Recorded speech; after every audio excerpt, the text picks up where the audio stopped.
ಶ್ರೀ ಗುರುಭ್ಯೋ ನಮಃ. ಸಚ್ಚಿದಾನಂದರೂಪಾಯ ಬಿಂದುನಾದಾಂತರಾತ್ಮನೇ ಆದಿಮಧ್ಯಾಂತಶೂನ್ಯಾಯ ಗುರುಣಾಂ ಗುರವೇ ನಮಃ. ಸಮಸ್ತರನ್ನು ನಮಸ್ಕರಿಸ್ತಾ ಯಕ್ಷಪ್ರಶ್ನೆ ಎಂಬ ವಿಷಯವನ್ನು ಅಧಿಕರಿಸಿ ಕೆಲವು ವಿಷಯಗಳನ್ನು ತಮ್ಮ ಮುಂದೆ ಪ್ರಸ್ತಾಪಿಸಲು ಇಚ್ಛೆ ಪಡ್ತಾ ಇದ್ದೇನೆ. ಯಕ್ಷಪ್ರಶ್ನೆ ಇದು ಮಹಾಭಾರತದಲ್ಲಿ ಬರುವಂಥ ಒಂದು ಘಟನೆ. ಯಕ್ಷನು ಕೇಳುವಂಥ ಪ್ರಶ್ನೆ ಯಕ್ಷಪ್ರಶ್ನೆ.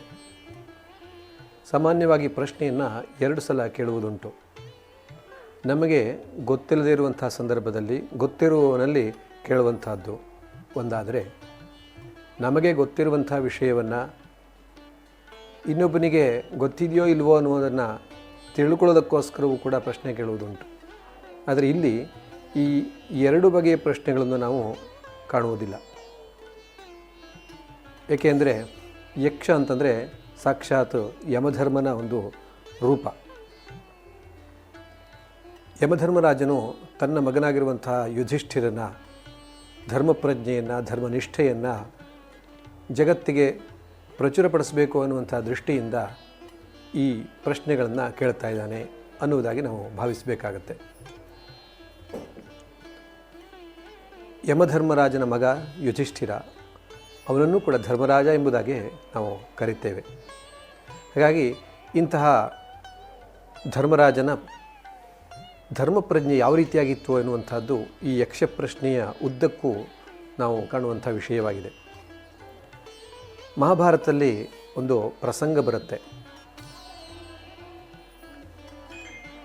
ಪಾಂಡವರು ಅರಣ್ಯದಲ್ಲಿ ವಾಸ ಮಾಡ್ತಾ ಇರ್ತಾರೆ. ಹೀಗೆ ಹೋಗಬೇಕಾದ್ರೆ ಅವರಿಗೆ ಬಾಯಾರಿಕೆ ಆಗುತ್ತೆ. ಅದರಲ್ಲೂ ವಿಶೇಷವಾಗಿ ದ್ರೌಪದಿಗೆ ತುಂಬ ಬಾಯಾರಿಕೆ ಆಗುತ್ತೆ.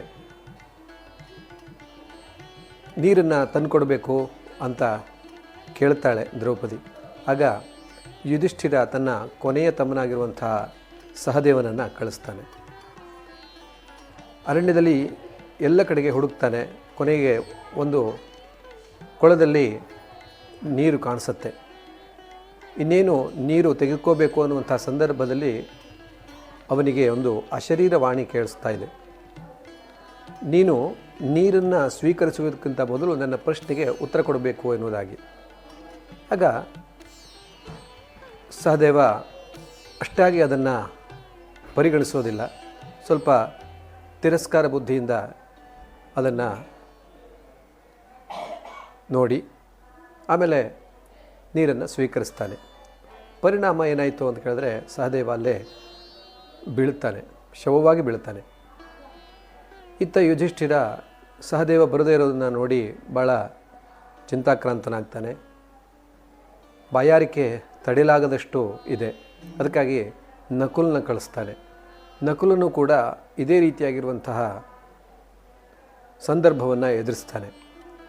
ಹೀಗೆ ಅರ್ಜುನ, ಭೀಮ ಈ 4 ಜನ ಮಕ್ಕಳನ್ನು ಅವನು ಕಳಿಸ್ತಾನೆ.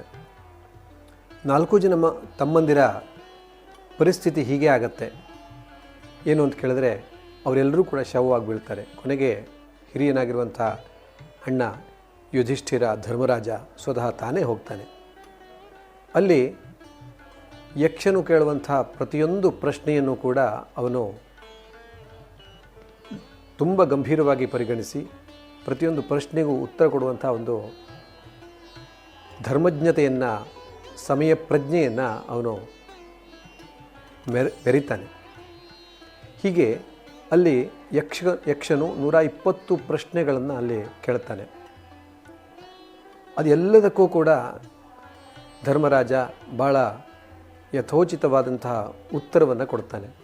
ಕೆಲವೊಂದು ಸಂದರ್ಭದಲ್ಲಿ ಒಂದೇ ಒಂದು ಪದದಿಂದ, ಕೆಲವು ಸಂದರ್ಭದಲ್ಲಿ ಅನೇಕ ಪದಗಳಿಂದ, ಅಥವಾ ಇನ್ನು ಕೆಲವು ಸಂದರ್ಭದಲ್ಲಿ ಒಂದೊಂದು ವಾಕ್ಯದಿಂದ, ಅನೇಕ ವಾಕ್ಯಗಳಿಂದ, ಹೀಗೆ ಅನೇಕ ರೀತಿಯಲ್ಲಿ ಅವನು ಉತ್ತರ ಕೊಡುವಂಥ ಒಂದು ರೀತಿ ಬಹಳ ಮನೋಜ್ಞವಾಗಿದೆ. ಕೆಲವೊಮ್ಮೆ ಇಲ್ಲಿ ಪ್ರಶ್ನೋತ್ತರಗಳು ಒಂಥರ ಒಗಟಾಗಿವೆ, ತುಂಬ ಮಾರ್ಮಿಕವಾಗಿಯೂ ಕೂಡ ಇವೆ, ಅರ್ಥಗರ್ಭಿತವಾಗಿವೆ ಪ್ರಶ್ನೆಗಳು, ಹಾಗೆ ತಾತ್ವಿಕವಾದಂಥ ಪ್ರಶ್ನೆಗಳು ಇವೆ. ಮತ್ತು ಈ ಎಲ್ಲ ಪ್ರಶ್ನೋತ್ತರಗಳನ್ನು ನಾವು ಪ್ರತಿನಿತ್ಯ ಅನುಸಂಧಾನ ಮಾಡಬೇಕಾದಂಥ ವಿಷಯ ಇದೆ. ಹಾಗಾಗಿ ಇಂಥ ಒಂದು ಯಕ್ಷ ಪ್ರಶ್ನೆಯನ್ನು, ಅಲ್ಲಿ ಕೇಳುವಂಥ ಪ್ರಶ್ನೆ ಮತ್ತು ಉತ್ತರವನ್ನು ನನ್ನ ಮನಸ್ಸಿಗೆ ತೋಚಿದಂತೆ ನನ್ನ ಗುರು ಕೊಟ್ಟ ನೋಟವನ್ನು ಇಟ್ಟುಕೊಂಡು ತಮ್ಮ ಮುಂದೆ ಪ್ರಸ್ತುತಪಡಿಸಲು ನಾನು ಇಚ್ಛೆ ಪಡ್ತಾ ಇದ್ದೇನೆ. ಹರೇ ರಾಮ. ನಮಸ್ಕಾರ.